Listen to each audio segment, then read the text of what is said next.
ಆತ್ಮೀಯರೇ ನಮಸ್ಕಾರ. ಮಿತ್ರರೇ, ರಾಹುಲ್ ಗಾಂಧಿ ಆದೇಶ, ಡಿ.ಕೆ. ಶಿವಕುಮಾರ್ ಸಿಎಂ. ಕಾರಣ ಏನು?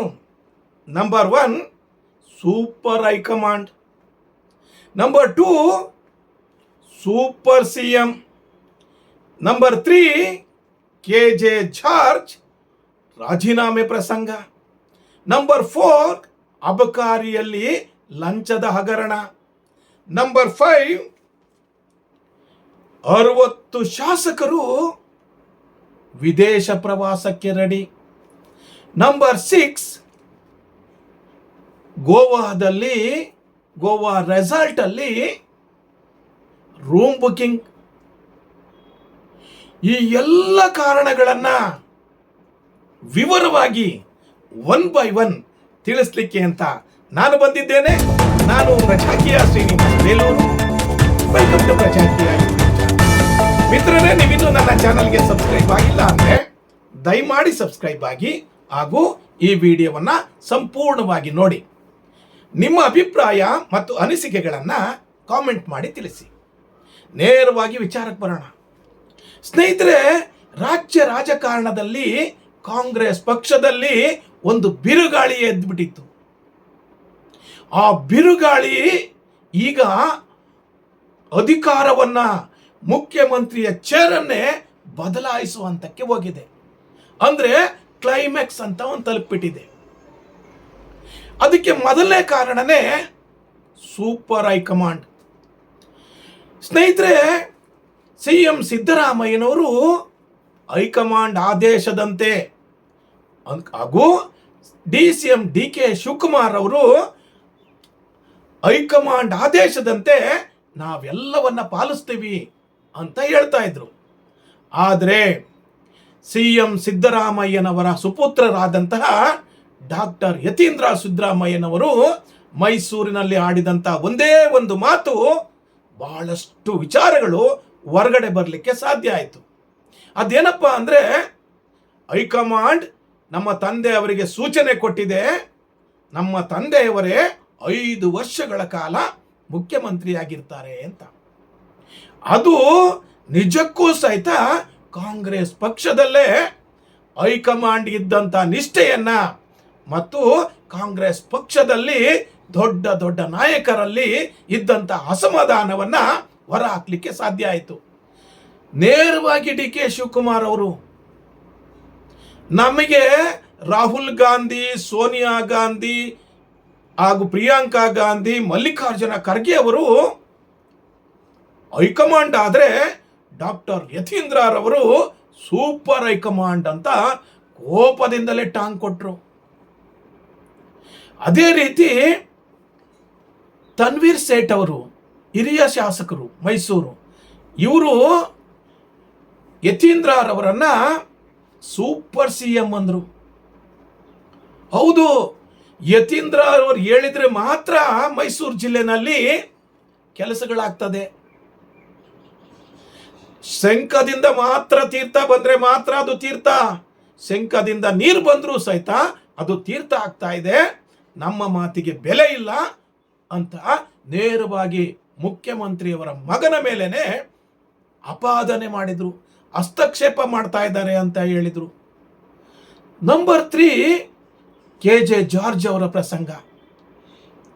ಕೆ.ಜೆ. ಜಾರ್ಜ್ ಅವರು ಬಹಳಷ್ಟು ಹಿರಿಯ ಸಚಿವರು.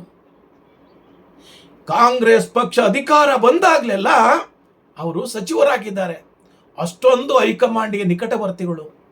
ಅಂತ ಜಾರ್ಜ್ ಅವರೇ ರಾಜೀನಾಮೆ ಕೊಟ್ಟಿದ್ದಾರೆ ಅಂತ ಭಾರತೀಯ ಜನತಾ ಪಕ್ಷದ ಶಾಸಕರುಗಳು, ವಿರೋಧ ಪಕ್ಷದ ನಾಯಕರು ಸದನದಲ್ಲೇ ಮಾತಾಡುವಾಗಾಯ್ತು. ಅದು ಯಾವ ಮಟ್ಟಕ್ಕೆ ಹೋಗಿತ್ತು ಅಂದ್ರೆ, ಜಾರ್ಜ್ ಅವರು ರಾಜೀನಾಮೆ ಕೊಟ್ಟಿದ್ರು, ಅದನ್ನ ಸಿದ್ದರಾಮಯ್ಯನವರು ಬಹಳ ಕಷ್ಟಪಟ್ಟು ಅವರನ್ನ ಉಳಿಸ್ಕೊಂಡ್ರು. ಇದಕ್ಕೆ ಕಾರಣ ಏನಪ್ಪಾ ಅಂದ್ರೆ ಡಾಕ್ಟರ್ ಯತೀಂದ್ರ ರವರ ಹಸ್ತಕ್ಷೇಪ. ಈ ವಿದ್ಯುತ್ ಇಲಾಖೆಯಲ್ಲಿ ನಡೆಯುವಂತಹ ಟ್ರಾನ್ಸ್ಫರ್ ಕೇಸ್ಗಳಿಗೆ ಯತೀಂದ್ರರವರು ನೇರವಾಗಿ ಕೈ ಹಾಕ್ತಾ ಇದ್ದಾರೆ ಅಂತ. ನಂಬರ್ 4, ಅಬಕಾರಿ ಸಚಿವರಾದ ತಿಮ್ಮಾಪುರ್ ಅವರು ನೇರವಾಗಿ ಲಂಚ ಕೇಳ್ತಾ ಇದ್ದಾರೆ ಅಂತ. ಒಂದು ಹೊಸ ಲೈಸೆನ್ಸ್ ಮಾಡಬೇಕು ಅಂದರೆ ಕೋಟಿಗಟ್ಟಲೆ ಲಂಚ ಕೇಳ್ತಾರಂತೆ.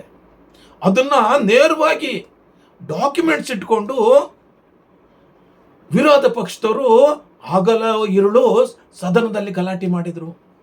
1.25 ಕೋಟಿ ದುಡ್ಡು ಕೇಳ್ತಾರೆ ಅಂತ.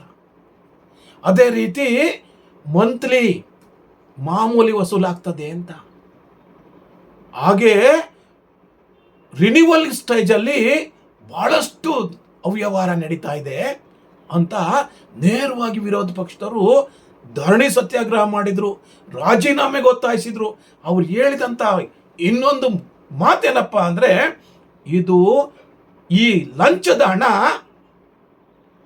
ಮುಖ್ಯಮಂತ್ರಿಗೂ ತಲುಪ್ತಾ ಇದೆ ಅಂತ, ಇದರಲ್ಲಿ ಪಾಲಿದೆ ಮುಖ್ಯಮಂತ್ರಿ ಅವ್ರದ್ದು ಅಂತಂದ್ರು. ಇದು ನಿಜಕ್ಕೂ ಸಹಿತ ಸಿದ್ದರಾಮಯ್ಯನವರಿಗೆ ಕಪ್ಪು ಚುಕ್ಕೆ ಆಯಿತು. ಸ್ನೇಹಿತರೆ, ಈ ಒಂದು ಮಾತು ಇದೆಯಲ್ಲ, ಹೈಕಮಾಂಡ್ ಹೇಳಿದೆ ನಮ್ಮ ತಂದೆ ಅವರೇ 5 ವರ್ಷ ಮುಖ್ಯಮಂತ್ರಿ ಆಗಿರ್ತಾರೆ ಅನ್ನೋ ಮಾತಿನಿಂದ DK ಬಣದ ನಾಯಕರು ಅಲರ್ಟ್ ಆದ್ರು. 60 ಶಾಸಕರು ವಿದೇಶ ಪ್ರಯಾಣಕ್ಕೆ ರೆಡಿಯಾಗಿದ್ರು. ಅದು ಎಜುಕೇಶನಲ್ ಟೂರ್ ಅಂತೆ. ಅಂದ್ರೆ ಅದಕ್ಕೆ ವಿಧಾನಸಭಾ ಸಭಾಪತಿಗಳು ಪರ್ಮಿಷನ್ ಕೊಡಬೇಕು. ಪರ್ಮಿಷನ್ ಬೇಕೇ ಬೇಕು ಅಂತ ಅವರು ಒತ್ತಾಯ ಮಾಡ್ತಾ ಇದ್ರು. ಅದಕ್ಕಿಂತ ಮುಖ್ಯವಾಗಿ ಸ್ನೇಹಿತರೆ, ಈ ಗೋವಾದಲ್ಲಿ ರೆಸಾರ್ಟ್ ಬುಕ್ ಆಗಿದೆಯಂತೆ. ಗೋವಾದಲ್ಲಿ ರೆಸಾರ್ಟ್ ಅಲ್ಲಿ ರೂಮ್ ಬುಕ್ ಮಾಡಿದಾರಂತೆ. ನೇರವಾಗಿ ಇದಕ್ಕೆಲ್ಲ ಕಾರಣ ಯಾರಪ್ಪ ಅಂದ್ರೆ ಸುರೇಶ್ ಅವರು. DK ಸುರೇಶ್ ಅವರು ನೇರವಾಗಿ ಫೀಲ್ಡ್ಗೆ ಇಳಿದಿದ್ದಾರೆ. ಯಾವಾಗ DK ಬೆಂಬಲಿಗರ ಸಂಖ್ಯೆ ಕಮ್ಮಿ ಇದೆಯೋ ಅಂತ ಎಲ್ಲರ ಬಾಯಿನಲ್ಲೂ ಹೈಕಮಾಂಡ್ ತಲುಪಿಸೋ ಯೋಚನೆ ಮಾಡಿದ್ರು.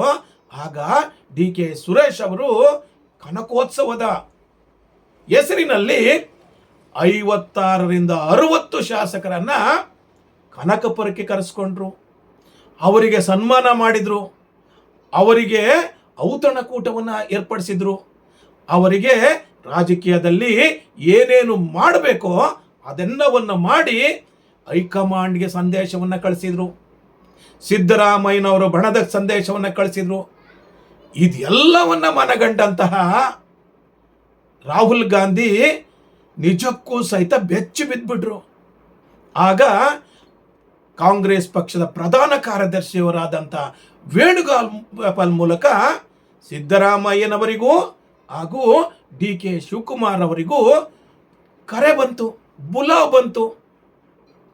ನೇರವಾಗಿ ವಿದೇಶ ಪ್ರಯಾಣ ಯಾತ್ರೆಯನ್ನ ರದ್ದು ಮಾಡಿದ್ರು. ಅದೇ ರೀತಿ ಸಿದ್ದರಾಮಯ್ಯನವರಿಗೂ ಸಹಿತ ಬಜೆಟ್ ಮಂಡನೆಯಾದ ನಂತರ ನೀವು ಅಧಿಕಾರವನ್ನು ತ್ಯಜಿಸಬೇಕು.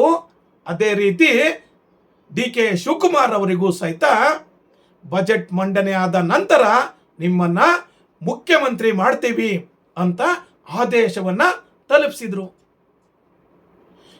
ಈ ಒಂದು ಮಾತು ನೇರವಾಗಿ DK ಶಿವಕುಮಾರ್ ಮತ್ತು ಸಿದ್ದರಾಮಯ್ಯನವರಿಗೆ ಬಜೆಟ್ ಮಂಡಿಸಲಿಕ್ಕೆ ಸಿದ್ದರಾಮಯ್ಯನವರಿಗೆ ಪೂರಕವಾಯಿತು.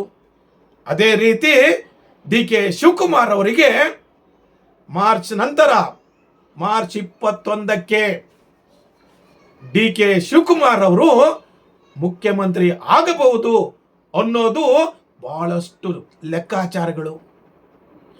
ಮಾರ್ಚ್ 20ನೇ ತಾರೀಕು ಯುಗಾದಿ ಹಬ್ಬ ಇದೆ. ಮಾರ್ಚ್ 21ಕ್ಕೆ DK ಶಿವಕುಮಾರ್ ಅವರು ಪ್ರಮಾಣ ವಚನ ಸ್ವೀಕರಿಸ್ತಾರೆ ಅನ್ನೋದು ಬಲ್ಲ ಮೂಲಗಳಿಂದ ಬಂದಂತ ವಿಚಾರ. ಸ್ನೇಹಿತರೆ, ಇದಾಗಿತ್ತು ನನ್ನ ಇವತ್ತಿನ ಸ್ಪೆಷಲ್ ಸ್ಟೋರಿ. ನಾಳೆ ಮತ್ತೆ ಸಾಯಂಕಾಲ 6 ಗಂಟೆಗೆ ನಿಮ್ಮನ್ನ ಭೇಟಿ ಮಾಡ್ತೇನೆ. ನನ್ನ ಈ ವಿಡಿಯೋ ನೋಡಿದ್ದಕ್ಕೆ ನಿಮಗೆಲ್ಲರಿಗೂ ಶರಣಾರ್ಥಿ.